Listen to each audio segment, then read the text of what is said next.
اور غریب نواز رحمۃ اللہ تعالی کیا فرماتے تھے؟ وہ بندہ بندہ ہی نہیں جو نماز نہیں پڑھتا. غریب نواز فرماتے وہ بندہ بندہ ہی نہیں جو نماز نہیں پڑھتا. وہ بندہ بندہ ہی نہیں ہے. فرمایا کہ بندے کے درمیان رب کے درمیان راز و نیاز کا مرحلہ ہے ہی نماز. جو نماز نہیں پڑھتا وہ بندہ ہی نہیں ہے. اندازہ لگائیں. اب غریب نواز سے محبت کا دم تو بھرے, غریب نواز سے نسبت کا دم بھی بھرے, اور اس کی بھی بڑی برکتیں ہیں, مگر ان کی اطاعت نہ کرے تو کیا فائدہ بھائی؟ تو اللہ ہمیں غریب نواز کی چھٹی منانے کی بھی توفیق دے اور غریب نواز کی تعلیمات پر عمل کرنے کی بھی توفیق عطا فرمائے. ہاں, ہمارے ہاں سب سے بڑی خامی یہ ہے, ہم جو لوگ ہیں نا, ہمارے میں سب سے بڑی خامی ہے, ہم صرف محبت کا نعرہ لگاتے ہیں, اطاعت نہیں کرتے. ہم صرف محبت کا اطاعت نہیں کرتے. اس کی واضح مثال میں آپ کو بتا دوں, ہماری محافل کا ماحول ہے. ہماری محافل کا ماحول, ہماری محافل میں کتنے افراد کا ہجوم ہوتا ہے؟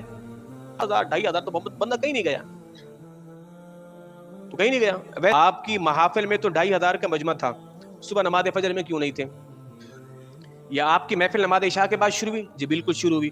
تو آپ کی عشاء میں 2 صفیں تھیں اور محفل میں مسجد بھری ہوئی تھی, کیوں؟ کیا جواب ہے اس کا؟ ہے کوئی جواب اس کا؟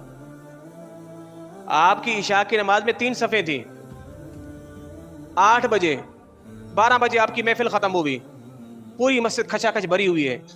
تو آپ نے اطاعت کا نعرہ لگایا, آپ نے محبت کا ہے, اس نبی کی محبت میں جمع ہو جاؤ. جمع ہو گئی پبلک, اس نبی کا کہاں ماننے کے لیے آ جاؤ, قوم نہیں آئی. تو یہ کیسی محبت ہے بھائی جس میں اطاعت ہی نہیں ہے؟ جس میں اطاعت ہی نہیں ہے تو ہم نے محبت مع اطاعت کرنی ہے, صرف محبت کا ڈھونگ نہیں رچانا. ہاں, تو سرکار غریب نواز کیا فرماتے, وہ بندہ بندہ ہی نہیں جو نماز نہیں پڑھتا بھائی. ہاں, تو میں کہتا ہوں نا کبھی کبھار کہ وہ جب ہمارے یہاں قوالی چلتی ہے نا کہ مجھے چڑھ گیا چشتی رنگ رنگ, میں ہمیشہ کہتا ہوں بھائی چشتی رنگ تو نہیں چڑھا, آپ کو جھوٹ کہہ رہے ہو. آپ چشتی رنگ کیسے چڑھے گا؟ ایسے چڑھے گا نہیں.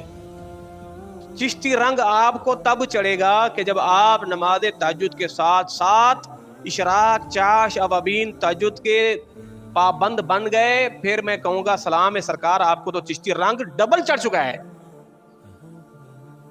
اور جو نماز ہی نہ پڑھے وہ کہے مجھے چشتی رنگ چڑھ گیا ہے, تو کہ کہے گا جناب کہاں سے, مجھے نظر تو نہیں آ رہا کہاں پہ چشتی رنگ ہے آپ کو, یہ تو چشتی رنگ تو نہیں ہے. آپ کو کہ جناب میں تو ملنگ ہوں, میں تو قلندر ہوں. کون سی خاصیت آپ کے اندر قلندروں کی؟ قلندروں والی آپ کے اندر خاصیت کیا ہے؟ آپ اپنے آپ کو قلندر کہہ رہے ہیں, کیا خاصیت ہے آپ کے اندر قلندروں کی؟ تو اللہ رب العزت ہمیں محبت کے ساتھ اطاعت کرنے کی بھی توفیق عطا فرمائے. غریب نواز